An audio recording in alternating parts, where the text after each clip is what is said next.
Pero aquí sabemos que para tener calcio solo hace falta comprar. Muy bien. Sésamo. Que tiene más calcio que la leche. ¿Vale? ¿Qué tal va por ahí? Sí, ¿qué tal vais? ¿Bien? Claro, claro. Lo que no estéis incómodos, lo que necesitéis, claro que sí. Y allí queda una silla en la esquina también.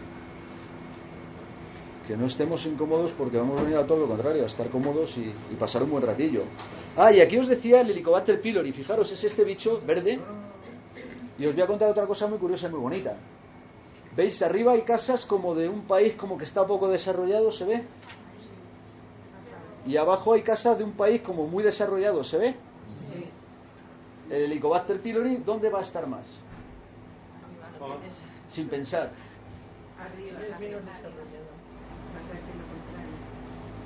En el menos desarrollado. Es lógica de sistemas, ¿no?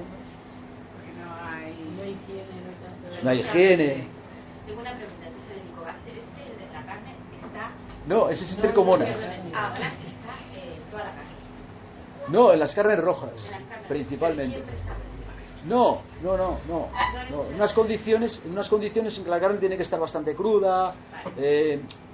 No es siempre. Hoy en día se hacen test de infecciones para comprobar que no tengan tricomonas. Hay garantías hoy en día para no tener esto, de todas formas. O sea, sí. Por ejemplo, la matanza allí donde vamos nosotros a Cáceres, los cerdos están vigiladísimos. Tienes que llevarles la lengua y algo más, porque a través de la lengua y no sé qué les hacen un análisis para ver si tienen o no y tricomonas, O sea, hoy en día se hacen... ¿Qué es lo mismo que la triquina? Triquinosis. Triquinosis, afectación de los músculos también. Sí. La triquina. Bien, entonces va a estar donde están los pobres, que es donde están todas las desgracias. Y este pylori, ¿no? Habéis visto que ahora están haciendo campaña para llevar antibióticos al tercer mundo porque están llenos de Helicobacter pylori. ¿A que sí? Esto es ironía de mi madre. ¿A que no? ¿A que no? ¿A que el problema que tiene esta gente no es que tengan acidez de estómago? ¿A que no? ¿A que no? ¿A que hay algo aquí que hemos fallado y hay que corregir? No, el Helicobacter pylori no está en los países... Mira, la cruz, qué bien me ha salido esto, qué bonito. No, está en los países y además crece cada vez más en los países industrializados. Vamos a quitarle de ahí, que se caiga. ¡Pum! Eso es.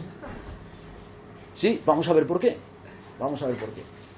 Y es por lo siguiente: el Helicobacter pylori en el estómago, una acidez. ¿Sabéis que la acidez va del 0 al 14? El 7 es el equilibrio y del 7 al 14 se llama básico. Tú sí, claro, eres química, claro, lo sabes de sobra. Y del 1 al 7 se llama ácido, ¿vale? El estómago, ¿qué acidez tiene? Pues fijaros, un 2. ¿Qué hay en el estómago? Ácido clorhídrico, ni más ni menos. Échate en la palma de la mano un poquito de ácido clorhídrico, vas a ver cómo te hace un agujero inmediato.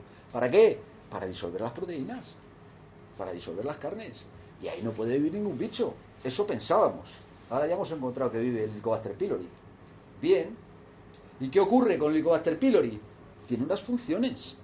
La mucosa de nuestro estómago se podría horadar por el ácido que contiene el estómago. Y por lo visto, una de las funciones del Helicobacter pylori es reparar la mucosa y ocuparse de que no se deteriore la mucosa. Pero cuando hay un desequilibrio, aparece este Helicobacter pylori de forma en más número de lo que tiene que estar. Y entonces decimos que estamos infectados de Helicobacter pylori. Y entonces tomamos antibiótico, a lo bruto. Los investigadores y biólogos de estos ensayos han notado que este antibiótico produce un desequilibrio en el 90% de lo que somos, nuestra flora. Y entonces aparecen problemas de asma. Y uno de ellos, muy cuco, como es investigador muy inteligente, dice: voy a utilizar el Helicobacter pylori, una vacuna, para combatir el asma. ¿Qué os parece esto? ¿No es una locura lo que estamos haciendo? Pero no nos enseña mogollón a decir, no se trata de eso, se trata de otra cosa. ¿Por qué los países pobres no tienen? Y van y se lo preguntan, que son investigadores. Porque tienen una cosa tan asquerosa que a nosotros ya nos da hasta miedo tenerla. Gusanos en el intestino. Pero nosotros también tenemos, ¿no? ¿El qué? Mucho menos. Es como que tenemos mucha más comida, y decía un proverbio indio, de los indios de América, de los Sioux y esta gente de indios así de pluma, ¿no? Porque hay que hablar de los indios, estamos viendo ahí un paisaje que podría ser la India de los hinduistas, no, es la India de los indios Sioux, y decía, el hombre blanco se morirá de hambre rodeado de comida. ¿Qué es lo que nos está pasando? Comemos mucho, pero no nos nutrimos nada. Y este es el problema que tenemos, ¿de acuerdo? Entonces, Helicobacter pylori, ahora resulta que se hace una vacuna para combatir el Helicobacter pylori. Y que en los países poco industrializados se dan cuenta que tienen un gusano que hace que el Helicobacter pylori se mantenga en su sitio y en equilibrio, y no les afecta esta infección. ¿Conocéis las enfermedades de civilización? ¿Sabéis lo que son? ¿No? Bueno, pues os anuncio que en poco tiempo anunciaré una conferencia donde hablaremos de ese tema, que es también muy bonito e interesante. No nos da tiempo a todo, yo os lo contaría todo, además es que me encanta y gozo muchísimo con ello, pero bueno, vamos poquito a poco. Viene a ser un poco el mismo concepto. Las enfermedades de civilización son enfermedades que se dan en sitios civilizados y tienen que ver mucho con la alimentación. Bueno, eso lo conocéis, la diabetes es un error alimenticio, ¿de acuerdo?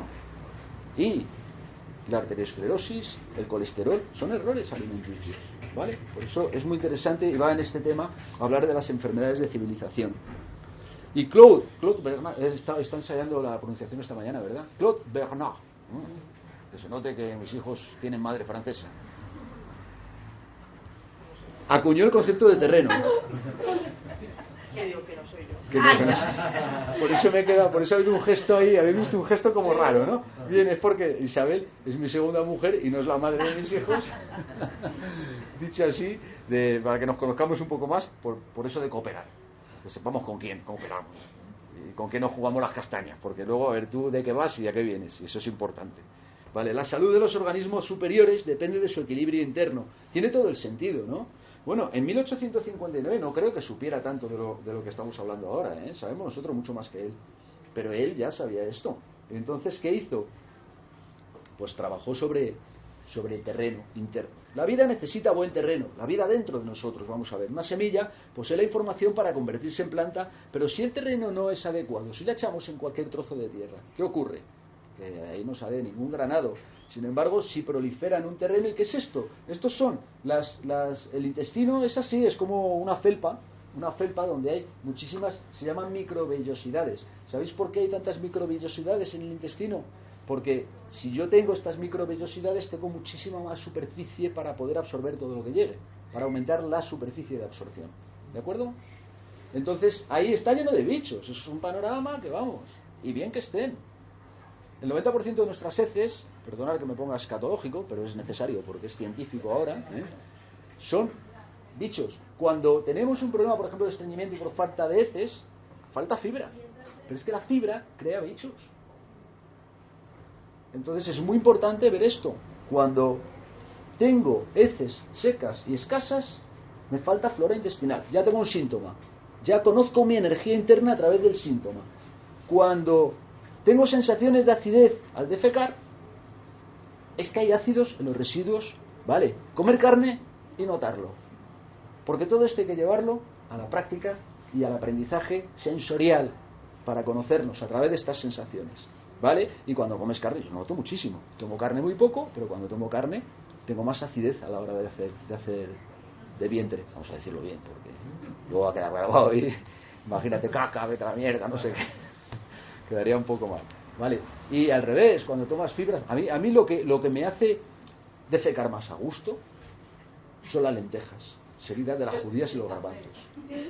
El café, pero por impulso, digamos. El café es como eso, el café es como el impulso de pum. Es como, en farmacia sería como, ¿cómo se llama? Esa infusión que hemos tomado a veces de farmacia que te la tomas y a los 5 o 10 minutos vas, sí o también. El laxante fuerte, que son los senósidos esos. Las hojas de sen.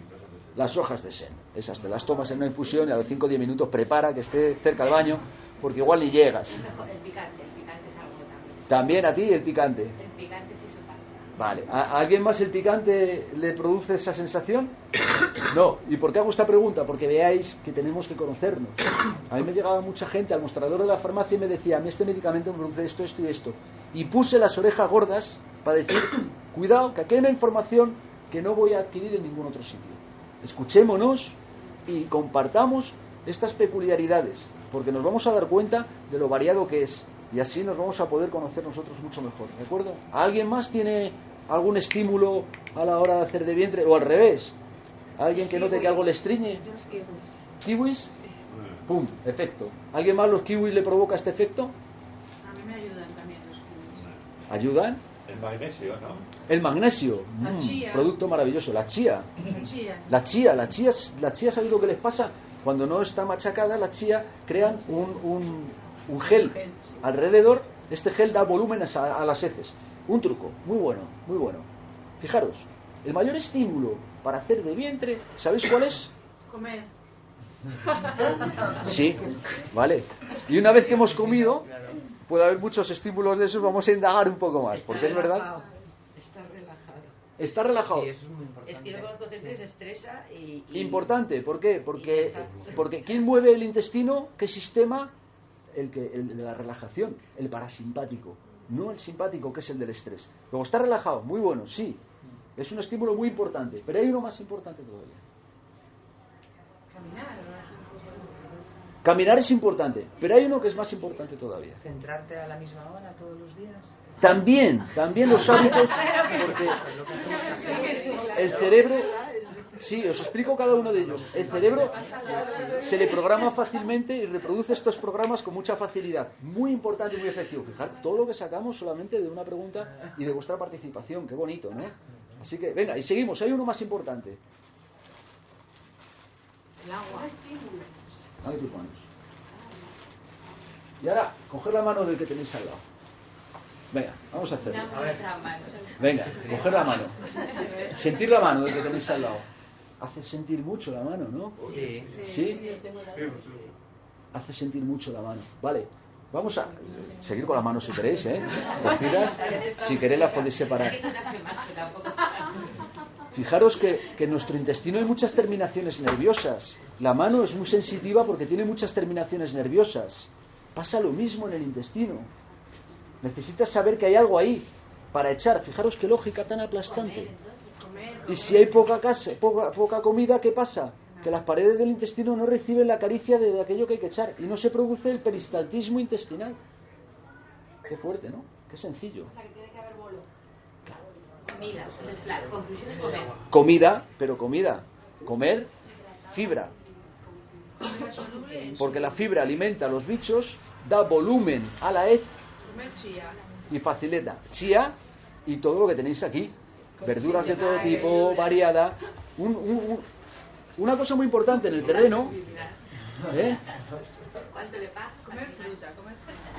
Una cosa muy importante es la biodiversidad. El otro día hablamos de la microflora. ¿Queréis saber un producto que está riquísimo para tener una bioflora con una biodiversidad? No bioflora solo, sino una biodiversidad muy grande. ¿Os apetece? ¿Sí? ¿Sí, de verdad? A ver, que no veo mucho entusiasmo, ¿eh? ¿Sí? ¿Le damos? ¿No te gusta hacer interesante? No. Ahora te diré por qué lo hago, ¿vale? No es por hacerme el interesante. Ahora te diré la explicación de por qué. Pero primero, vamos aquí porque si no empieza la ansiedad, y eso tampoco. Una cosa es generar y otra cosa es generar ansiedad. Las aceitunas encurtidas.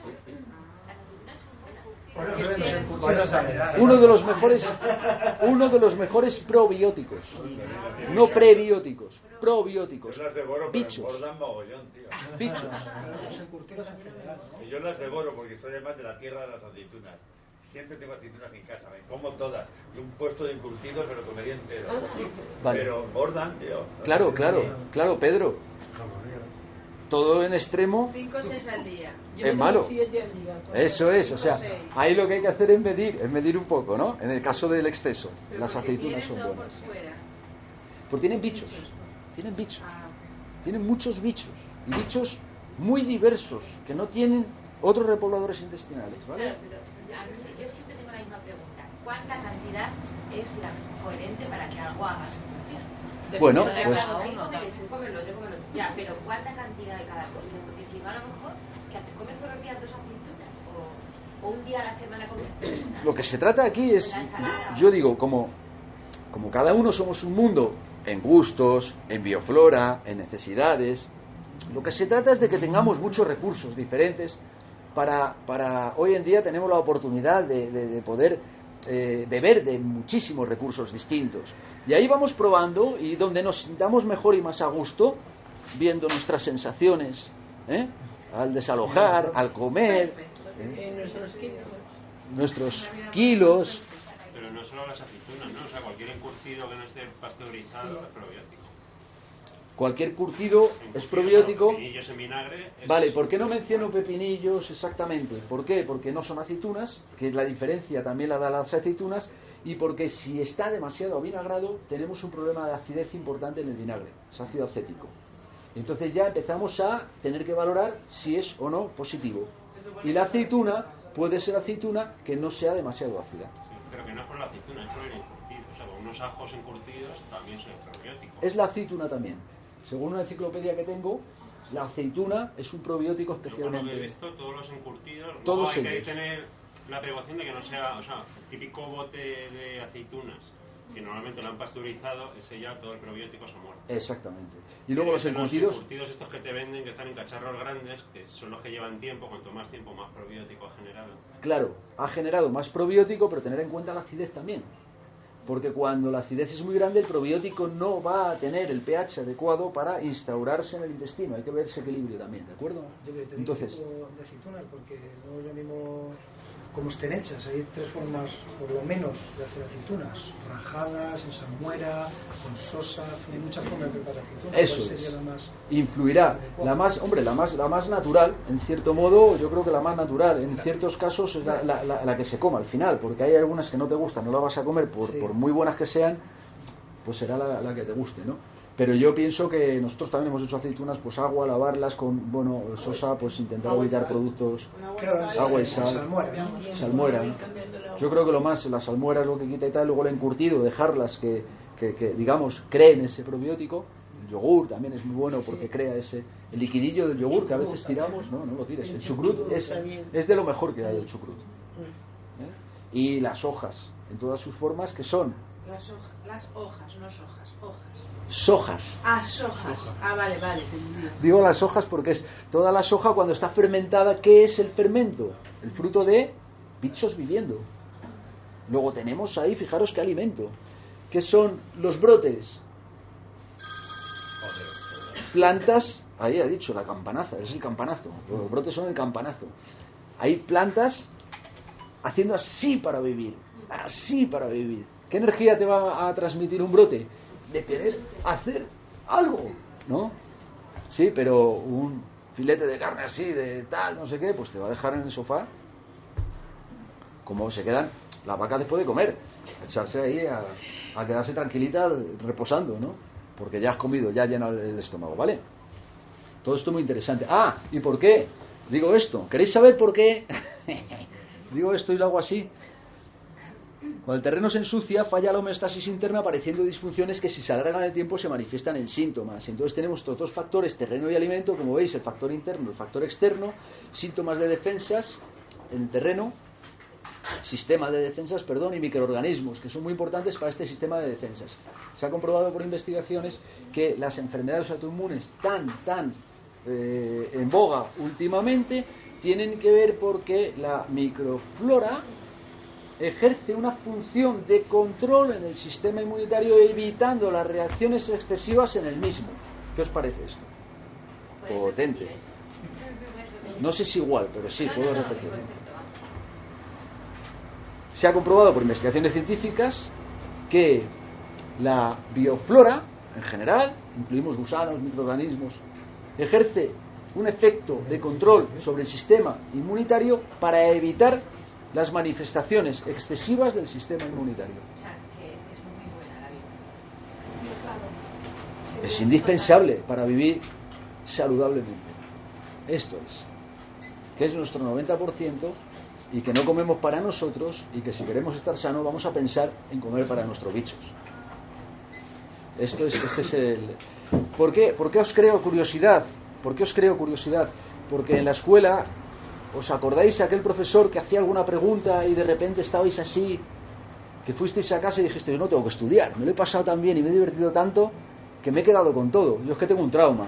Lo de estudiar en casa me agobiaba mogollón. Entonces ahora cuando me pongo aquí y comparto, digamos, conocimientos, lo que hago es intentar crear las condiciones adecuadas para que vosotros, ¡plam!, conectéis con esto y os lo llevéis ya. Y por eso creo curiosidad, porque abren las puertas de la atención y de la memorización. Emociona. Y la emoción y la memoria sabéis que vais muy, muy enlazadas, y por eso lo hago. Entonces, bueno, hay que jugar con ellos, más un juego, por lo digo porque lo haré más veces, ¿de acuerdo? Y ya lo introducimos como juego. Bien. El terreno, dentro, ya tenemos ahí los bichos, que ya no son malos, condiciones internas en las que se encuentra el organismo, capacidades funcionales y de adaptación al medio. Muchísimas, muy importante. Un sistema inmunitario fuerte es primordialmente y principalmente y en principio un sistema de microorganismos diverso y eficiente. ¿Vale? Esto es fundamental. En esto tenéis una clave importantísima. Los factores genéticos y epigenéticos, una educación correcta. Los factores genéticos y epigenéticos. El otro día hablábamos del tema que es tan conflictivo del cáncer y hablamos del cáncer tiene un factor genético. Efectivamente, sabemos que si en nuestra familia ha habido un tipo de cáncer vamos a tener más tendencia. Somos de nuestra familia. Si en mi familia, por ejemplo, pues tienen los hígados mal, pues lógicamente yo voy a tener tendencia a tener el hígado mal. No vengo de la familia del lado que tiene el hígado bien, vengo de la familia que tiene el hígado mal. Entonces hay una parte genética que se transmite, una tendencia. Pero decíamos también que la genética es una información global. Y luego tenemos la epigenética, que son los factores externos que hacen que se activen una o parte u otra de estos genes. ¿Veis esto?